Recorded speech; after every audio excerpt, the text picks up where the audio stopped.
Part 118, Gretchen. Hello sa ating mga tapat na listeners. Masakit, di ba? Yung akala mo ipagtatanggol ka dahil mahal ka. Yun pala, para lang madali kang makuha. Sa episode na to, tuluyan ng gumuho ang mundo ni Gretchen nang marinig ang usapan ni Gary sa telepono. Pero kapalit ng buhay at dangal ng sariling anak, paano nagagawa ng isang magulang na itapon ang sariling dugo at laman para lang sa pansariling kaligtasan? At si Teresa, hanggang kailan siya mananatiling sunod-sunuran sa asawang wala ng puso? Halina't samahan natin si Gretchen sa kanyang laban para makatakas sa madilim na tadhana. Simulan na natin. Namutla naman si Teresa sa narinig. Hindi naman siya bobo para hindi maisip ko anong mangyayari oras na mahuli sila ni Demetrio. Baka matuloy na talaga ang kinatatakutan niya na ipapakain siya ni Demetrio sa mga aso nito. Wala pa siyang balak na mamatay. Ayaw niyang maging pagkain ng aso. Okay, hindi na ako babalik. Umalis na tayo? Determinado niyang wika. Siguraduhin mo yung desisyon mo, Teresa. Sa oras na tatraydorin mo ko, ako na mismong papatay sa'yo. May dieng asik ni Gary sa nanlilisik nitong mga mata. Wala naman balak magpapigil si Gary. Saka lang siya makakahinga ng maluwag kapag nawala na si Gretchen sa landas nila. Hanggang sa walang makakakita sa kanila, mananatiling lihim ang sekreto nila hanggang sa kamatayan nila. Huwag kang mag-alala, wala ako balak na mapahamak. Naiinis namang tugon ni Teresa sa kabila ng takot na nararamdaman niya sa asawa. Muli niyang tinakpan ng tela si Gretchen para hindi halata sa mga taong madadaanan nila. Ilang sandali pa muli nang umusad ang tricycle at tuluyan nilang nilisan ang lugar. Hindi naman nakakain ng maayos si Hermania sa restaurant kaya naman inaya na niya ang mga kasama niya na bumalik na sa Apex pero lumipas na lang kalahating oras hindi pa rin bumabalik si Gretchen. Balak pa sanang ibaling ni Bianca ang atensyon ng matanda para hindi na nito iisipin pa si Gretchen pero hindi na umubra ang pagpapanggap niya. Agad namang hinanap muli ni Marie si Gretchen at sa loob ng building lalo pat di niya na mapakali dahil sa kabang nararamdaman niya sa kanyang dibdib. Bawat segundong lumilipas, palala ng palala ang takot sa puso niya. Mas lalo pang nadadagdagan ng pag-aalala niya nang di niya makontak ang babae. Hindi kaya umuwi na si Gretchen sa bahay niya? Malumanay na tanong ng matandang Okamori. Hinugot ni Marie ang kanyang cellphone at agad tinawagan ng kanyang apo. Mabuti na lang mabilis lang na sanagot ng lalaki ang kanyang tawag. Colin, umuwi na ba si Gretchen sa apartment ninyo? Nandito kami ngayon sa Apex pero hindi namin siya mahanap. Bahagya namang nagulat si Demetrio sa sinabi ng kanyang lola. Anong ginagawa ninyo sa Apex, Grandma? And why are you looking for Gretchen? Huwag ka nang magtanong. Isipin mo na lang, humihingi ako ng pabor sa'yo. Umuwi ka at tingnan mo kung nandun na ba si Gretchen sa bahay ninyo. Hihintayin ko ang sagot mo, Colin. Maotoridad na wika ni Marie. Nalilito man si Demetrio ay sinunod niya ang kagustuhan ng kanyang lola. Okay, pupunta na ako doon ngayon din. Isang responsableng tao si Gretchen. Dito basta-basta na lang aalis nang walang paalam. Makailang beses nang may nangyaring emergency dito noon. Kahit na lumiliban to sa trabaho, hindi nito nakakalimutan na magpaalam sa boss o di kaya sa manager nito. At ang isa pang inaalala ni Demetrio ay kung bakit hindi niya ito makontakt. Tumawag na rin siya sa telepono sa apartment nila pero wala ding sumasagot. Nang bumalik siya sa kanilang apartment, wala nga doon ang asawa niya. Sinipat niya ng tingin ang mga kagamitan nila para tingnan kung may kakaiba ba siyang mapapansin, sabalit wala yung pinagbago mula nang umalis sila kaninang umaga. Saan kaya nagpunta ang asawa niya? Hindi na siya nag-aksaya pa ng oras at agad na nagmaneho papunta ng Apex kung saan naghihintay ang kanyang lola. Nagulat naman ang CEO at maging lahat ng naroon kung bakit nagawi si Master Colin sa kumpanya. Colin, nawawala si Gretchen. Ang sabi ng mga staffs, nagpunta dito ang kanyang ama kanina at sinundo siya. Sumbong ni Marie. Agad na namutla ang mukha ni Demetrio sa narinig. Ilang bodyguards na ba ang inassign niya para magbantay kay Gary sa bundok pero nakatakas pa rin ang lalaki. Mga walang silbi. Isang tao na nga lang babantay ng mga ito, hindi pa nito magawa ng maayos. At hindi rin nagtago si Gary bagkos talagang nagpunta pa to si Apex para ito mismong kumuha kay Gretchen. Ano ba talaga ang balak nitong gawin? Sa kaisipang baka nasa panganib ang asawa niya, agad niyang tinawag si Jomar. Mabuti na lang at mabilis lang na nakasunod sa kanya ang lalaki. Block all the entrance and exits of the city. Magpakalat ka ng mga tauhan sa lahat ng sakayan, whether it's land, air, or water transportation. Pati ang mga illegal na labasan ng syudad at maging ang pagpunta sa ibang bansa, paharangan mo.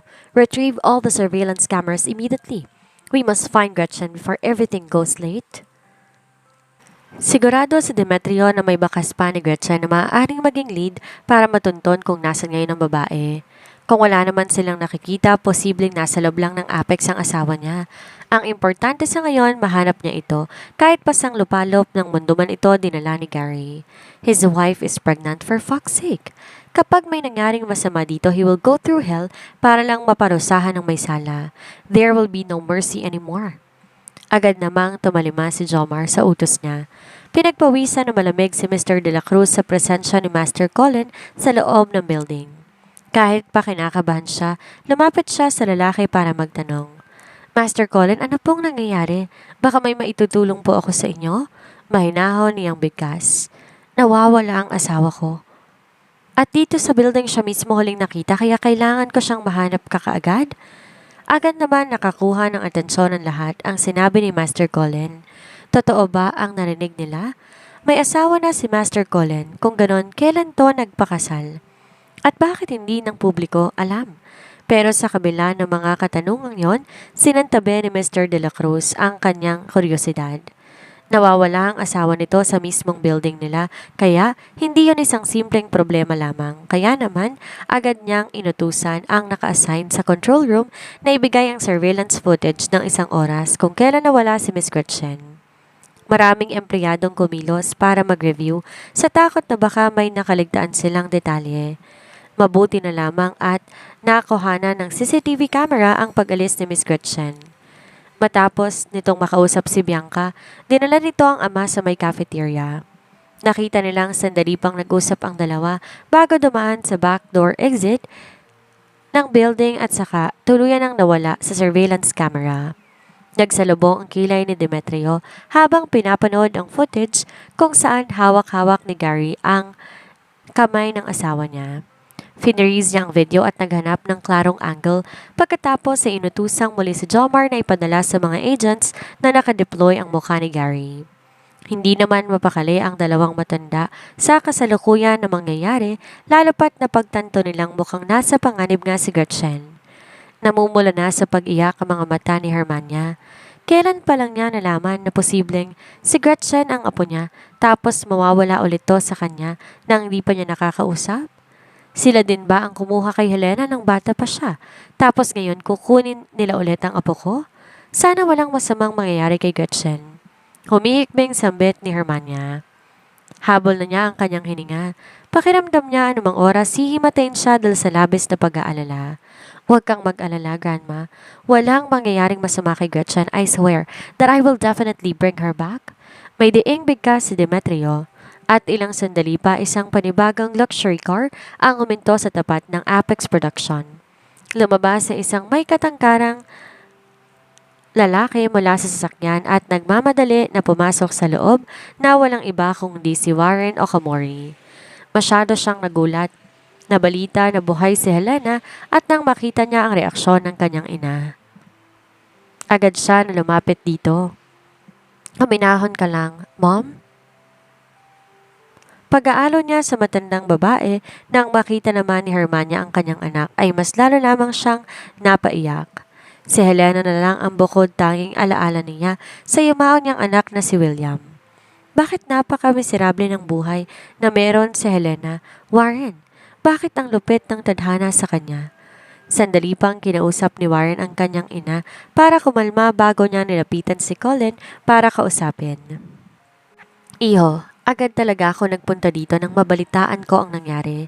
Anong development ang paghahanap ninyo? Puno ng pag-aalala niyang wika.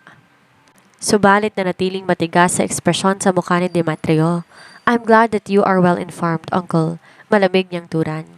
Kakatanggap lang niya ng balita na dalawang matanda na posibleng si Gretchen ang kanilang nawawalang apo. Pero kung kailan naman nalaman ng mga ito ang impormasyong yon, saka naman nawawala si Gretchen. Pero ang bilis ng pagdating ni Warren at halos magkasunod lang sila gayong siya lang naman ang tinawagan ng dalawang matandang babae. Kung iisiping mabuti, hindi ba't nakapagtataka? Ramdam na ramdam ni Warren ang sarkasmo sa boses ni Colin pero nagkunwari siyang walang narinig at binaliwala lamang ang napansin niya. Magkaibigan ang dalawang pamilya natin mula pa noon. Kung anong kakaharapin ng problema ng bawat isa sa atin, natural lang na magtulungan tayong lutasin yon. Sabihin mo lang sa akin kung ano may tutulong ko, Colin, nang sa ganon, mas mabilis nating mahanap si Gretchen. Mahinahon niyang wika. Di naman pinansin ni Demetrio ang mga sinabi nito, bagkos iniba niya ang usapan. Uncle, hindi ba't nung hinanap mo si Helena na kumpirma mo na patay na siya? Ngayong narinig mo mula sa dalawang matanda na malaki ang posibilidad na si Gretchen at Helena iisa, hindi ka man lang ba nagulat? Sandaling natigilan si Warren pero ilang saglit lang agad din siyang nakabawi. Sobrang nagulat ako, Colin. Pero hindi pa rin naman tayo sigurado, hindi ba? At kung totoo man na si Gretchen nga si Helena, isa ako sa magiging pinakamasayang tao sa buong mundo. Masyadong mabilis sa mga sagot ni Warren. Kung di niya lang to lubusang kilala, maniniwala siya sa mga sinasabi nito. Dahil masyadong mapanuri ang tingin ni Colin.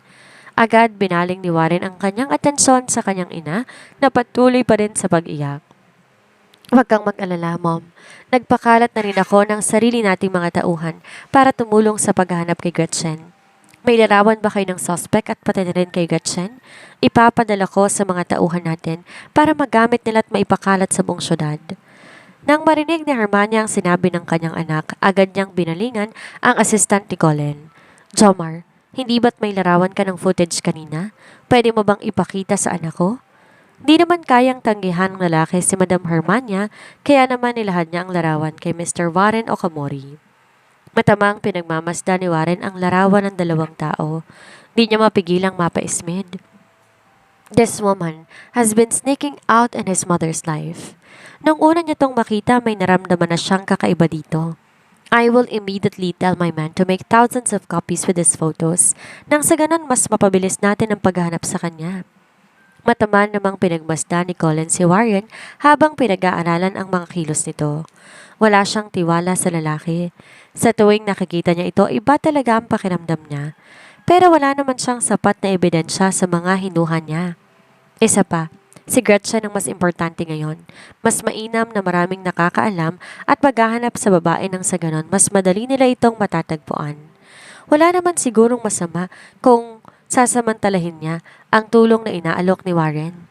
I have an offer, Uncle Warren. Kapag ang tauhan ninyo ang unang nakahanap kay Gretchen, ibibigay ko sa inyo ang ilang parte ng lupa ng properties namin sa West. Gulat namang napatitig si Warren kay Colin. Matagal na nilang target ang lupang iyon. Ngayong unti-unti nang nagiging urban area ang West, hindi na nila maestima ang value ng lupain doon. Hindi niya lubos sa kalain na handang ibigay ni Colin ang ilang parte ng lupain para lang sa babaeng iyon. Pero sa kabila ng excitement na nararamdaman niya, pinili niyang maging kalmado sa harapan ng lalaki. Maraming salamat, Colin. Pero ang mas mahalaga ngayon ay ang paghahanap natin kay Gretchen. Tsaka na lang natin pag-usapan ng bagay na yan kapag tapos na ang problema natin. Napatango-tango naman si Demetrio at hindi na nagsalita pa. That reward was just a piece of his assets. Wala yung halaga kung di niya mahahanap ang asawa niya at kaya lang naman niya yung sinabi dahil alam na alam niya ang interes ni Warren. Kahit hindi na to umamin pa sa kanya, alam niya na hindi na ito makapaghintay na mapasa kamay nito ang lupaing iyon. Habang nagpatuloy sila sa paghahanap kay Gretchen, nagtawag na rin ng ilang otoridad at rescue team si Demetrio. Hindi rin siya sigurado kung sino nagsabi kay Anthony pero nagpadala na rin ng dagdag na tauhan ng lalaki. Subalit sa kabila ng pagpayag niya na tumulong si Warren, nanatiling mapagmatsyag si Demetrio. Inutusan niya ang ilan sa mga tauhan niya na bantayan ang mga kilos ni Warren at i-report sa kanya kung may napansin ba itong kakaiba. Inutusan niya ang ilan sa mga tauhan niya na bantayan ang mga kilos ni Warren at i-report sa kanya kung may mapansin tong kakaiba. He already had enough on his plate. One enemy is enough for now. Hindi siya makakapayag na may dadagdag pa sa problema niya. Nanood sa ilong ni Gretchen ang pinaghalong amoy ng ulan, putik at alikabok. Dahan-dahan niyang minulat ang kanyang mga mata at bumungad sa kanya ang isang di pamilyar na kisame. Ilang butil ng tubig pa ang tumulo sa kanyang mukha mula sa butas-butas na bubong na naging dahilan kung bakit siya nagising. Pakiramdam niya mababaliw siya sa sitwasyon na kinakaharap niya ngayon. Mukhang dinala siya ng kanyang ama sa mas bukirin pang lugar base sa lamig ng temperatura. Maliit ang silid na kinilalagyan niya at lupa ang nagsisilbing sahig. Magkahalong lamig at uhaw ang nararamdaman niya ng mga oras na yon. Napagtanto niyang nakatali pa rin ang mga kamay at ang paa niya. Nakita niya ang kanyang ina, mahimbing na natutulog sa isang sulok habang ang ama naman niya ay may kausap sa cellphone nito habang nakatayo sa may bandang pinto. Di niya alam kung ilang oras na siyang walang malay. Basta na lang siya tinapon ng dalawa sa malamig na lupa at hindi man lang nag-abalang lagyan siya ng kumot. Ilang saglit pa nakaramdam ulit siya ng pagkahilo. Kung hindi siya nagkakamali, inaapoy na siya ng lagnat. Mukhang namamaga na rin ang lalamunan niya at hinang-hina ang kanyang katawan. Pinili niyang di gumalaw sa kinaroroonan niya. Inobserbahan ng paligid nang marinig niya ang kanyang ama na nagsalita. Gaya ng napag-usapan natin, hawak ko ng babae. Dalhin mo dito ang pera at ibibigay ko siya sa'yo. Mas mainam dalhin mo siya sa malayong lugar. May bangka naman na magagamit papuntang Indonesia nang di dumadaan sa pier. Oo na. Gawin mo kung anong nais mo sa kanya, ikaw nang bahala. Bastang importante bayaran mo ko at ilayo mo siya dito. Hihintayin kita bukas ng umaga. Huwag kang mag-alala.